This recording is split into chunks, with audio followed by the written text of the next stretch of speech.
Assalamualaikum warahmatullahi wabarakatuh. Perkenalkan, nama saya Sinia Putri Narik dengan jurusan Pendidikan Ekonomi dengan NIM 23053155. Jadi kesempatan kali ini saya akan mempresentasikan materi tentang fungsi satu variabel independen. Jadi yang pertama itu adalah pengertian. Pengertian satu variabel independen ini sama juga dengan variabel bebas. Jadi variabel bebas adalah X dan variabel terikat adalah Y. Jadi fungsi dengan satu variabel bebas berarti hanya ada satu variabel bebas yang mempengaruhi pada satu variabel terikatnya. Jadi fungsi Y sama dengan F dalam kurung X. Jadi selanjutnya akan saya sampaikan jenis-jenis fungsi dengan satu variabel. Jenis-jenis fungsi dengan satu variabel itu ada 3. Yang pertama fungsi polinom atau sering disebut dengan fungsi aljabar.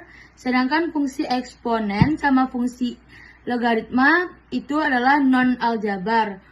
Fungsi polinom mempunyai bentuk umum, yaitu Y sama dengan A0 tambah A1X tambah A2X pangkat 2 tambah sampai seterusnya ANX pangkat N, di mana Y merupakan variabel terikat atau dependen, sedangkan X variabel bebas yaitu independen, dan A0, A1, A2 dan seterusnya AN adalah konstanta.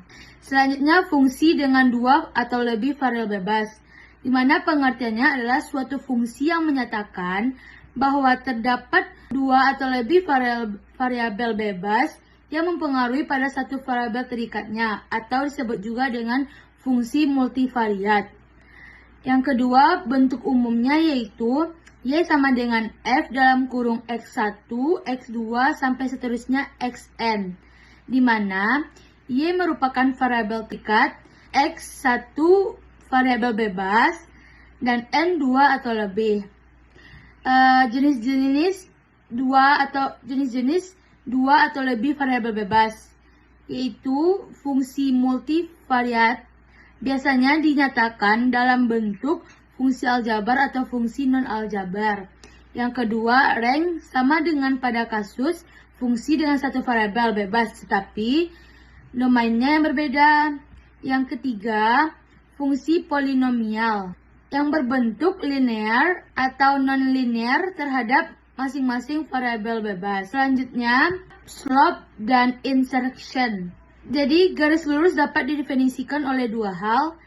Yang pertama, garis kemiringan atau slope diwakili oleh simbol M. Titik potong atau intercept vertikal, di mana garis memotong sumbu Y diwakili dengan sumbu C.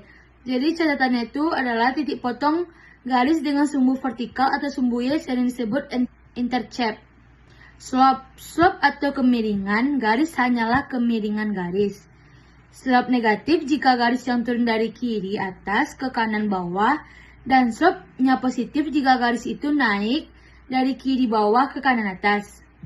Slope adalah koefisien regresi untuk variabel X atau variabel bebas. Menurut statistika, slope adalah suatu nilai yang menunjukkan seberapa besar kontribusi atau sumbangan yang diberikan suatu variabel X terhadap variabel Y.